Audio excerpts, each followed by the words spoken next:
gang, Nikki at Bunnycraft Oxford. I'm hoping you can hear me okay because I'm a little bit farther away than I normally am from the camera, and now you get to see my face and my favourite cardigan, which I didn't knit. I bought this from Next. I think it was Next. I don't remember. So I wanted to do a quick introduction to this video before we go into dyeing, because I have had an interesting request about Chip's lemon pepper quilt top yarn that I dye, which is this. So this is in the Aran weight because it's the only one that I have that I haven't actually skeined up. And the question was, could I knit a cardigan with it? And my answer to that is, I'm not sure that people would necessarily like the effect that this would have, this type of yarn would have in a cardigan. And I've just realised I've forgotten to bring the actual sort of cardigan top that I've knit with a yarn similar to this up here. So I'm just going to go grab that really quickly. Whew. Running up and down the stairs again. That's 2 videos on the trot. So this introduction is going to be a little bit of almost like a mini tutorial on knowing what hand-dyed yarn will do when you start knitting on it, depending on the size of your project. So I'm going to open up the skein so I can explain what I mean. So this yarn is dyed essentially in 2 sections. So you have a grey section and you have a yellow section, and so the hanks are about 2 feet long, I think, overall. So depending on the project that you have in mind, this will either pull or it will microstripe. And I have a couple of examples of what I mean. When I say pull, I mean it will sort of pull like this. So where you have the colours just kind of coming together. This is not a great example of pulling. I have pulling with the actual yarn I'm talking about. So this is Chip's lemon pepper swatch on sock. And this is what I mean by pulling. Where, and let's turn the right way around. So you have the colours just sort of coming together into these things. And this is what I mean by microstriping. And this swatch is the crochet one, and it's done on a 3.5mm hook. And it does this weird thing where it pulls and microstripes at the edges as well. So another project that I have where the yarn, with the same yarn, where I can show how it microstripes, is a sock. And this is a large sock, so it's done on a, I think is it US 1? Yeah, so it's US 1 2.25mm needles. It's 72 stitches on this sock, and you can see, this side's probably better to see, you can see it is sort of microstriping, where you have the grey and the yellow just kind of doing these 1 row stripes. Because of the way that the grey is dyed, the fact that the grey is a gradient while the yellow is pretty much solid, you get more yellow coming through. Now, when you're doing a big project, depending on how large the project is and how it's knit, how big the needles are, this, and I'm going to turn it inside out so you can see it. This is the effect that you get. So this is Andrea Mowry's Weekender Light. Has no sleeves, and I'm actually going to leave it sleeveless. It looks really good on. And this is knit with my Williams F1 colourway. But because of the way that this is knit, it pulls in many different ways across, and it microstripes. I love it. I love wearing it. It looks really good with jeans, but some people would absolutely hate this. So at the bottom, you start off knitting the ribbing flat, so it pulls in big chunks.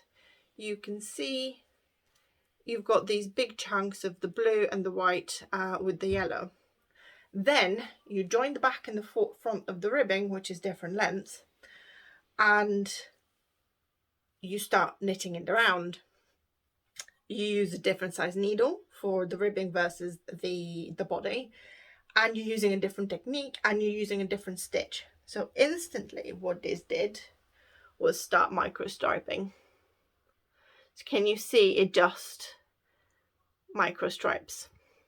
And this yarn is dyed in the same way. It is half white, half blue, with about this much of yellow in the middle as an accent, which is why the yellow is just kind of pulling around.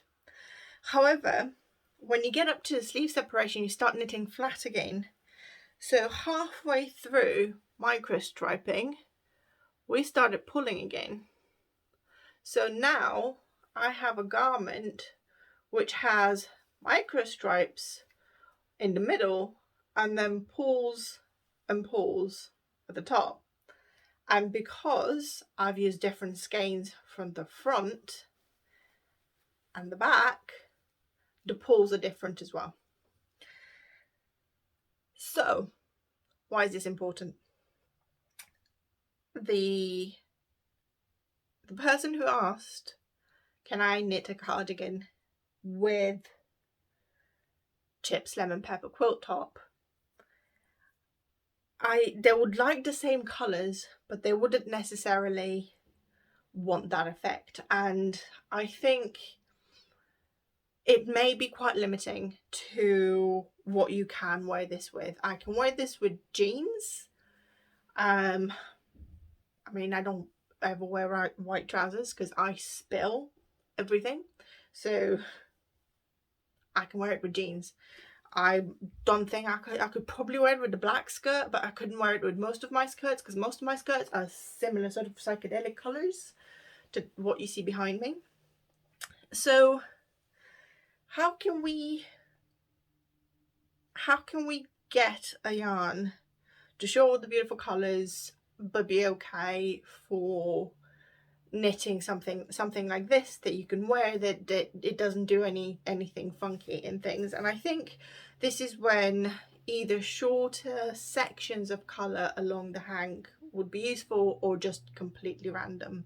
And what I mean by that is, for example, with shorter sections, we have, if you remember, our, oh my god, I forgot what I called this yarn. It was block party cocktail or something like this. So block party cocktail is dyed in sections, so you have all of the colours still running in the line, but the sections are really, really small. So when you knit it, you probably do get some pooling, but it's random enough that you just get these pops of colours all over. It's a little bit more even, it's a little bit nicer.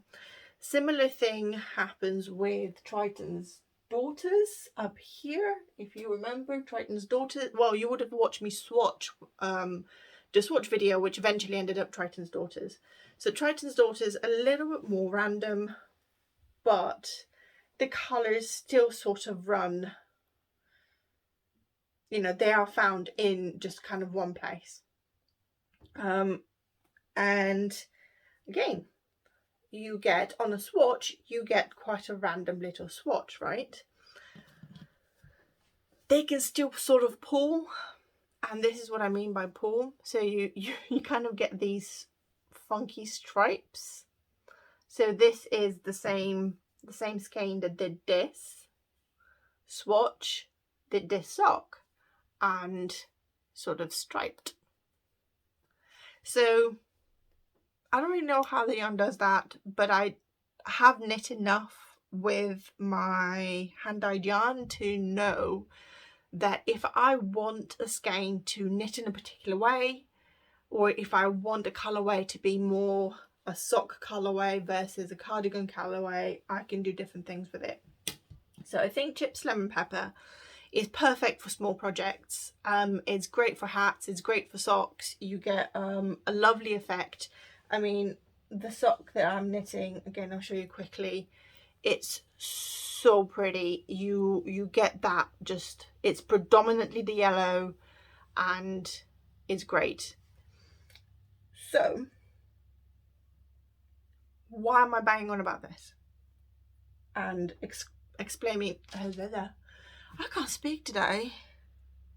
I'd almost give up, but I've actually washed my hair today, and so we're doing the video today, or at least introduction today. So what I wanted to do, what I was curious doing, is taking the colours of chips, lemon pepper, and making it spicy. So this is what we're going to do. We are going to deconstruct and reconstruct using the same colours, but shortening the stripes to try and get something that will not micro striping quite the same way, but is going to pull. So it's still going to pull in this sort of nice, pleasant way, where you're going to just maybe get something like this. Because I think for a cardigan, if we take away the white bit, this is actually still quite a cool effect. I'm not sure that, I mean, I guess this works, but it just looks so busy. Like, you see it here, and it kind of, if I was just to cover the camera, if this was black and white, it'd be like, oh, TV's run out of signals. It'd just be like, psh. Anyway. So that's what we're about to do. Wish me luck. I actually know what happens because I'm filming this after I dyed the yarn. But I have also knit a swatch, so I am going to let you watch me dyeing the yarn, and then we're going to be back here to talk about the actual yarn once it's dry. So enjoy. Apologies for the 12 minutes of ranting, and I'll see you in a minute. Right, so after this little introduction, we have 200 grams of DK yarn. This is an MCN yarn, so this is merino cashmere nylon, 80-10-10. So there's 80% merino, 10% cashmere, 10% nylon in this yarn. I have my yellow here. It's a 1% stock solution, and it may not look like a lot, but I think in this particular instance, this is going to go a long way. And then I'm not going to use grey. Instead, I'm actually going to use my my 1% black stock solution. And if you watched the previous video where you watched me attempt and fail to break black acid dye, then you'll see that grey and the beautiful silver grey is really easily achieved by using small quantities of black. So I thought about which colour to start off with first, and I think I am actually going to start with the grey. And what I'm going to do is I'm going to try and have a sort of dark grey, medium grey and a light grey. I didn't want it to be a gradient because we already had this gradient happening in the previous version of this colorway. So I wanted to move things around a little bit so that we have a more consistent, less sort of stripy, less pulling particular colours. I mean, it will still pull possibly in a way.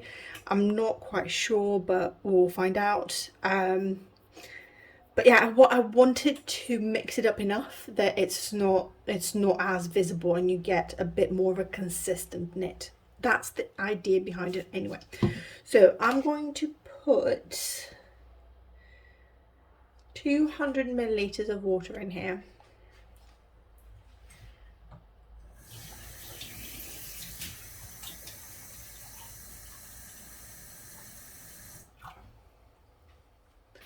And I have, oh, I thought I had them. Okay, I don't have my measuring spoons. I have my measuring cups instead. Give me a second, let me get my measuring spoons. Okay, I found them. They were hiding under a towel. So, this is where I start debating how much dye to put. So,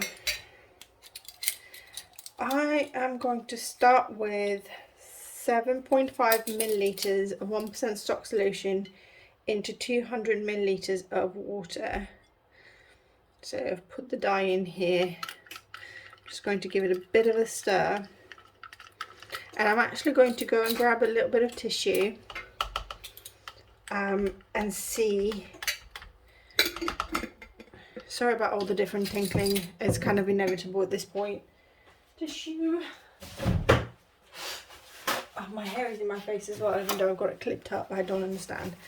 So I'm just going to take a little bit of tissue and just dip it in here to see the rough sort of. Okay, this is quite pastel, quite light. So I think I'm going to pour this in the middle, and that is going to be our sort of measurement. I am going to have to flip this. So this is another reason why I'm kind of taking careful notes of how much I've got. So when we flip the yarn on the other side, we see how much more we need to add. I will try and possibly leave about 50 ml of this, because I think we should, it's quite shallow, so we should get some penetration. It's already quite warm. There is a little bit of, just warmer here than here because the hob here is bigger. There is a little bit of acid in here, but not a lot, because I don't want it to be mad quick when it strikes. So I'm just going to literally divide the yarn, and I should have my gloves on, but I'm being naughty. Where's my spoon? Okay, let's do this with the spoon. Okay, this is not actually a lot of pigment, so I need slightly more grey than that. So I'm going to wash my hands quickly. Hi, Editor Nikki here. It was at this point in the video that I started ranting like a lunatic and changing my mind all the time about the amount of grey and the amount of black and the amount of yellow and the speckles.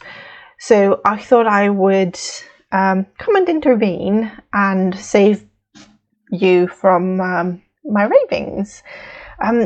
Essentially, you have seen me dye this colourway once already. Yes, I'm doing it in a slightly different way, but it is the same colours and it is the same idea. We have the grey, the yellow and the orange speckles to represent Chip's lemon pepper quilt.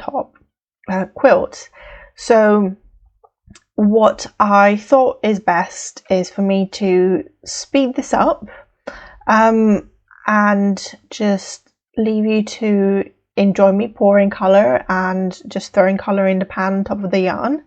I will most likely leave the rest of the video where I flip the yarn, and I think I'm slightly less raving lunatic at that point. I may have had some coffee while waiting for the yarn to for the colours to absorb, although I'm probably a bit raving lunatic right now. So enjoy the rest of this video, and I will be back with you shortly.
Okay, so it's been 10 minutes, and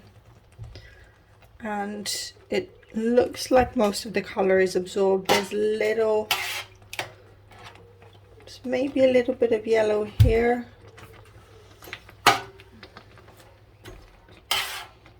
Right, let's flip this and see what's happening on the other side and decide what we're going to do next. So, okay.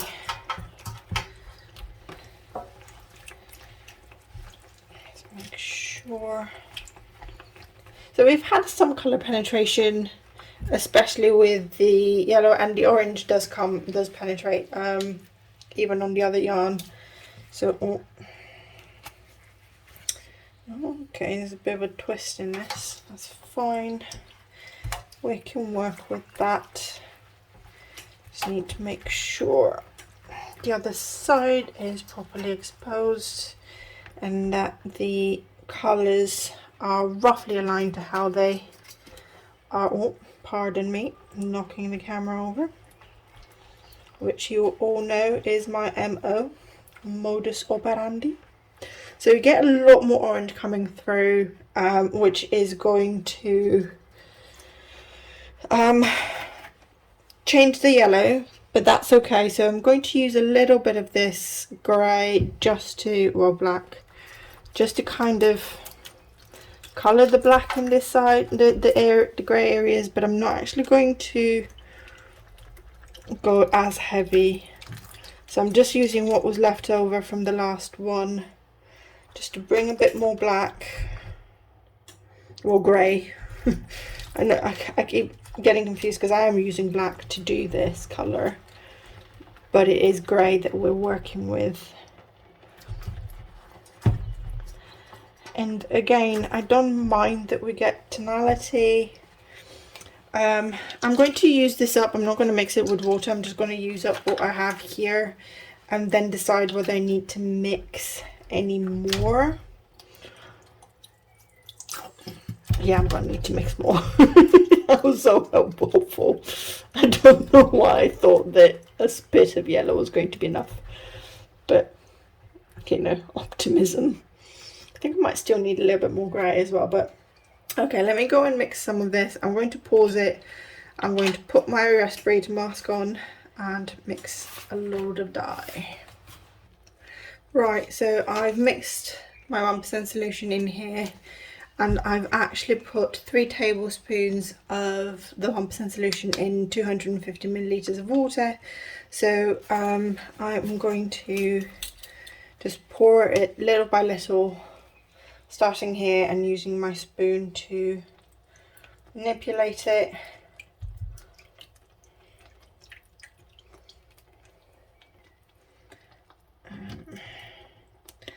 And that's because I'm worried about oversaturating the yellow if I'm just pouring straight from the 1% solution all the time, because I need to remember that we're actually looking for a nice bright yellow, but we're not looking for an orange, and we're going to get a lot of orange from the speckles anyway. I'm going to also get, so I do have, what have we got, 150 milliliters of this left, which we can use in another video. I'll store it in one of my jars. I feel like I need a little bit more grey for up here, but at the same time I am actually quite liking the tonal grey, because it means that we are getting some of that really silvery grey. So the other thing I want to do is I'm going to use my spoon, just sort of spoon it here to introduce it into the grayer areas.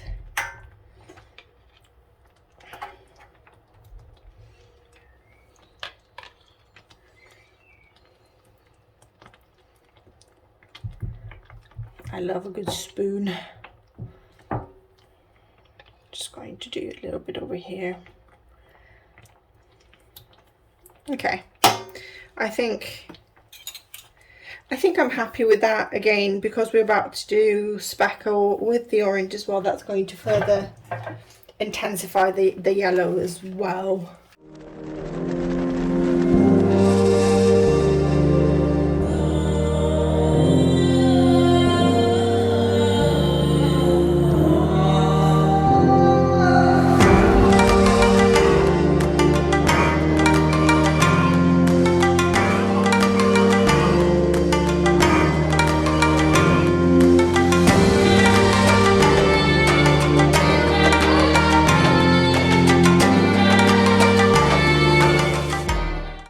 Okay, so we are back with the dry yarn, and this is one of the hanks. So I'm just going to straighten it out. So we dyed it like this, and my first thought is I should have switched things around, and I should have had the greys and then more yellow. So I might still do that. I will show pictures of this to the lovely customer who's inquired about this, and then I'm quite enjoying sort of, because this is a custom order. This is what I forgot to say in the introduction. So this is essentially a custom order. The client has liked the colours and has liked something that I do, but they possibly needed to do something else. So I'm having a go. And so this is the second hank that I dyed. The first one I've caked up, and I have a swatch. The swatch is still the needles, and the reason for that is I didn't want to bind off, because I will unravel the swatch and actually knit a hat. I'm not sure which hat, possibly the hatch hat, which I'll try and remember to link to below. See if I can find a picture of it as well, but I'm not sure. The Fibre Hustle, seeing as how we're talking about chips, lemon pepper with a twist, a spicy version of it, the Fibre Hustle have Aaron's knit a couple really funky hats, so I might actually go and rewatch some of his episodes and see which hats he's knit and pick one. Needles at the Ready actually as well knit a lot of hats. Both Ray and Kevin do. So I don't know, we'll see. But clattering. So this is the yarn caked up. Again, just to remind you, this yarn is my super squishy yarn base, which is an MCN, so merino cashmere nylon, and it is 80% merino, 10% cashmere, 10% nylon, and it is, I swear, it is softer than soft. I love knitting with this. The sock that I showed at the beginning is also on the MCN base, and it's just going to be a glorious sock. So here, oh, I'm tangled, help. Here is the swatch, and I mean, I'm going to bring in the other swatch that we have, if I can find it in the, oh my god, if you see the mess around me, it's bonkers. But yeah, let's not deal with that now.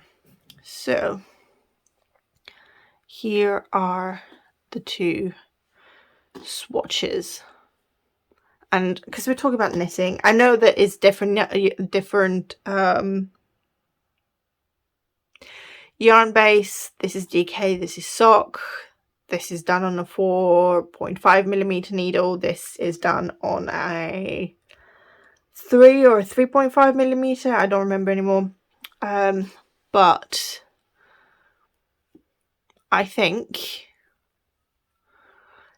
if I was to, I feel like this is going upside down for some reason, I don't know why.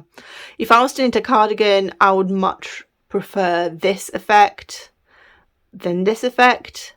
So this is 36 stitches as well. 3 stitches on the garter stitch at the edge, and then 30 stitches in the middle. I don't know what my gauge is, I have not measured it, but it's pretty neat, pretty even across the board. So I think, considering that quite a lot of cardigan patterns are likely to be knitted with DK on a 4 or 4.5mm needle, I think this looks good. The only question now is, would the client prefer something similar but with the yellow being the more dominant colour rather than the grey? It really depends how they feel about yellow. I love that you still get a lot of the orange specks coming through, just as lovely little accents, and you get them on the grey as well, so you can see them here on the grey. I love that the grey is